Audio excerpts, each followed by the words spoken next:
રાજકોટ મહાનગરપાલિકાના ડ્રેનેજ વિભાગની અને ખાસ કરીને કોર્પોરેશનના કમિશનરના અંડરમાં આવતું હોય ત્યારે રાજકોટ મહાનગરપાલિકાના કોઈ પણ જગ્યાએ ઢાંકણા ખુલ્લા ન હોવા જોઈએ એ ખુલ્લા બતાવે છે કે ક્યાંક ને ક્યાંક કોર્પોરેશનના અધિકારીઓની આમાં બેદરકારી છે, એટલા માટે ખોલવામાં આવે છે અને પાણીનો નિકાલ નથી થતો એટલા માટે ખોલવામાં આવે છે. પરંતુ પાણીનો નિકાલ શા માટે નથી થતો?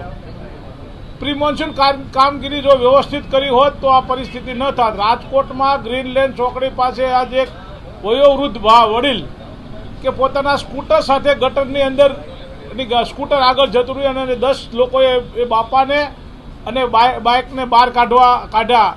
તો સારું કર્યું ત્યાં લોકો હતા, નતર વડીલની પરિસ્થિતિ શું થાય એ આપ બધા સમજી શકો છો. ત્યારે રાજકોટ મહાનગરપાલિકાના સત્તાધીશોને અને અધિકારીઓને મારે કહેવું છે કે હવે તો સુધરો, કારણ કે તમે સુધરવાનું નામ લેતા નથી અને રાજકોટની પ્રજાને વારંવાર આવી મુશ્કેલીઓ સહન કરવી પડે છે. એ મુશ્કેલીઓ સહન ન કરવી પડે એના માટે ફરી એકવાર રાજકોટ મહાનગરપાલિકાના કમિશનરને, શાસકોને વિનંતી કરું છું કે હવે વારંવાર ઢાંકણા ખુલ્લા ન રાખે. બેદરકારી કોની આવે? બેદરકાર કોણ? રાજકોટ મહાનગરપાલિકાના કર્મચારીઓ, ખાસ કરીને ડ્રેનેજ વિભાગના અધિકારીઓની જવાબદારી બને છે. ગુજરાત સરકારે હરેક જે બનાવો બની છે ગુજરાતમાં એમાં હરેક અધિકારીઓને છાવરવાનો પ્રયત્ન કર્યો છે ને આજે જે બન્યું છે એમાં એક ઉમેરો થયો છે કે રાજકોટમાં ઓફિશિયલ નહીં પણ જે અંદાજ છે 40 થી 45 લોકો મૃત્યુ પામ્યા છે અને એમાં કોર્પોરેશનની અને પોલીસ તંત્રની બેદરકારીને લઈ અને જે બીના બની છે એમાં આજે સરકારે એના ઉચ્ચ અધિકારીઓને ક્લીન ચીટ અપાવવાનું કામ ભાજપની સરકારે કર્યું છે. આજે જ અમે કલેક્ટરને મળી અને સ્ટોલ માંગ્યો હતો કે સરકાર એની વાહવાનો એક સ્ટોલ મેળામાં રાખી શકતી હોય રાજકોટના, તો અમે પણ એની જે બધી એનો ભ્રષ્ટાચાર છે, એના કૌભાંડો છે, જે લોકોને એના માટે ઉજાગર કરવાનું વિરોધ પક્ષ તરીકે અમારી ફરજ પણ છે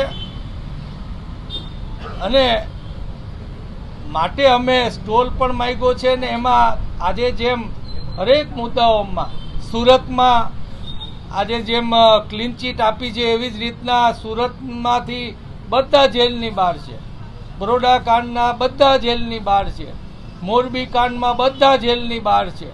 ત્યારે સરકાર આ ભ્રષ્ટાચાર લેનારાઓ છે એને થોડો ટાઈમ માટે અંદર કરે છે, પરંતુ ભાજપના નેતાઓ જે ભ્રષ્ટાચાર કરી રહ્યા છે, આ સરકાર કરી રહી છે, ત્યારે આ ખૂબ ગંભીર વિષય છે અને એના માટે હવે ફક્ત ને ફક્ત આ બેશરમ ભાજપને રોકવાનું કામ કોઈ કરી શકે તો એ લોક જાગૃતિ જ કરી શકે. અને માટે જેમ અમે મેળામાં અને અન્ય રીતે પત્રિકાઓ દ્વારા લોક જાગૃતિનું કામ કરી રહ્યા છીએ, પણ એના કરતાં અગત્યનું રાજકોટની પ્રજાએ બંધ પાડીને જે જાગૃતિ દેખાડી છે એ પ્રકારની જાગૃતિ દેખાડશે તો જ આ ભાજપને સમજાશે.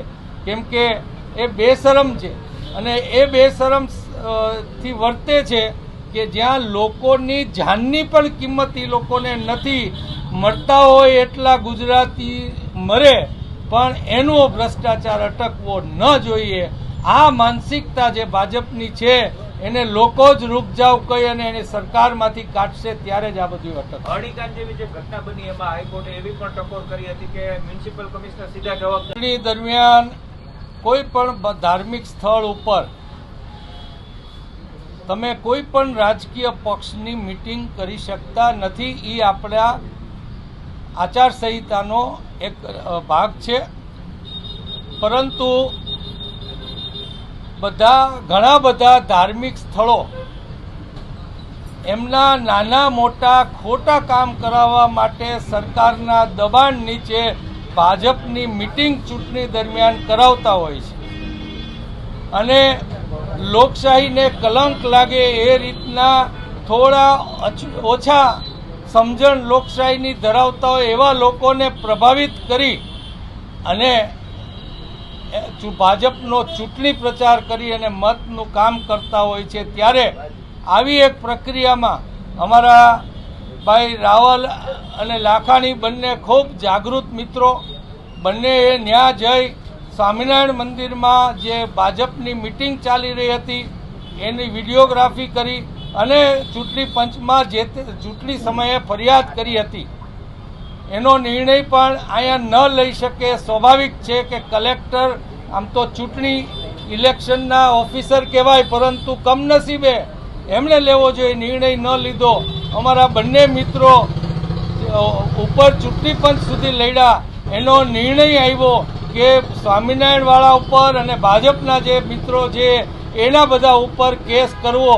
1 મહિનો વીતી જવા છતાં એના ઉપર કાર્યવાહી થઈ નથી. એને ટાઈમ આપવામાં આવ્યો અને અમે ચૂંટણી પંચમાં પણ કહેવાના છીએ કે જે રીતના ફરીવાર સાંભળવાની મુદત એને આપવામાં આવી છે, બધા પુરાવા હોવા છતાં ક્યાંક ને ક્યાંક ભાજપ ચૂંટણી પંચને પણ પ્રભાવિત કરવાનું કામ કરી રહ્યું હોય એવું લાગ્યું. ત્યારે અમે આજે કલેક્ટરને કીધું છે, લોકશાહીના હિતમાં તમારે કમસે કમ પગલાં આવે એવી કોશિશ કરવી જોઈએ. તમે બધાના હાથ પગ મું બધુંય બંધાયેલું છે, અમે જાણીએ છીએ, પણ લોકશાહીના હિતમાં પણ તમારે કાંઈક કામ કરવું જોઈએ અને એક દાખલો બેસવો જોઈએ કે કોઈ પણ ધાર્મિક, કમનસીબે સ્વામિનારાયણ સંસ્થા આમાં સૌથી વધારે ગેરલાભ સરકારનો ઉઠાવતી હોય છે અને સૌથી વધારે ભાજપનો પ્રચાર કરવાનું કામ પણ એ સ્વામિનારાયણ મંદિરના અને એમાંય ખાસ કરીને અમુક મંદિરો એના પણ જે વિશેષ ભાગો છે એમાંથી પ્રમુખ સ્વામીવાળા છે એ સૌથી વધારે આનો દુરુપયોગ કરતા હોય છે. ત્યારે આજે અમે કલેક્ટરને ફરિયાદ કરી છે. તદ ઉપરાંત આજે આપના માધ્યમથી સ્વામિનારાયણ મંદિર, મહિલા કોલેજ ચોકને અને કોર્પોરેશનને અમે જણાવવા માગીએ છીએ કે ક્યાંક મંદિરનો પણ વચ્ચે આવતું હોય તો એને તોડવાની તમે વાત કરો છો, પણ તમે સ્વામિનારાયણ મંદિરે, મહિલા કોલેજ ચોક આગળ આખું એક રોડની વચ્ચે આખું જે ઊભું કર્યું છે, જે એની મંદિરમાં જગ્યા છે ત્યાં લઈ શકાય એમ છે, તો એ શા માટે નથી લઈ રહ્યા એ પણ પ્રશ્ન અમે હાથ ઉપર લેશું અને ટ્રાફિકને ન નડે એ રીતના તાત્કાલિક સ્વામિનારાયણને અમે કહેશું કે હટાવી લે, અને ન હટાવે, કોર્પોરેશન ન હટાવે તો એ હટાવવાનું કામ પણ અમે કરશું, જે અહીંયાથી કોર્પોરેશનને અને સ્વામિનારાયણ મંદિરને વિદિત થાય. ઘટનામાં પૂર્વ મ્યુનિસિપલ કમિશનર અને તત્કાલીન મ્યુનિસિપલ કમિશનર બંનેને ક્લીન ચીટ આપી દેવામાં આવી છે. આ કમિટીને તમે કઈ રીતના જુઓ છો? આમાં કોઈ પણ આઈએએસ કે આઈપીએસ ઓફિસરો છે એ ફક્ત પૈસા લેનારાઓ છે. હું ફરીવાર કહું છું કે ભાજપે જે ભ્રષ્ટાચાર કરવો છે એ પૈસા લેનારાઓ છે અને પૈસા લેનારાઓને સજા ન પડે એનું ધ્યાન ભાજપની સરકાર એટલા માટે રાખી રહી છે કારણ કે એનો ભ્રષ્ટાચાર અટકવો ન જોઈએ.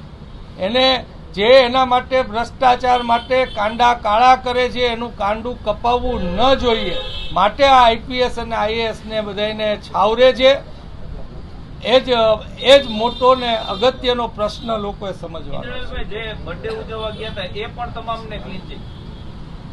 ભાઈ, મેં તમને કીધું એમ હરેકને ક્લીન ચીટ એટલે મળશે કેમ કે ગુજરાતમાં એક કૈલાસનાથનજી એક્સ ઓફિસર પૈસા ભેગા કરવાનો ધંધો આ આઈપીએસ અને આઈએએસ થ્રુ કરે છે અને ચૂંટાયેલા પ્રતિનિધિઓના હાથ, કાન, મોઢું બાંધી દેવામાં આવ્યા છે. એ લોકો ભ્રષ્ટાચાર કરીને પૈસા લાવે, આઈએએસ અને આઈપીએસનો ઉપયોગ કરીને એ ત્યાં ભાજપને જમા થાય અને સીધા મોદીજીને પહોંચે. આ વ્યવસ્થાને ભાંગવાનું કામ લોકો જ કરી શકશે.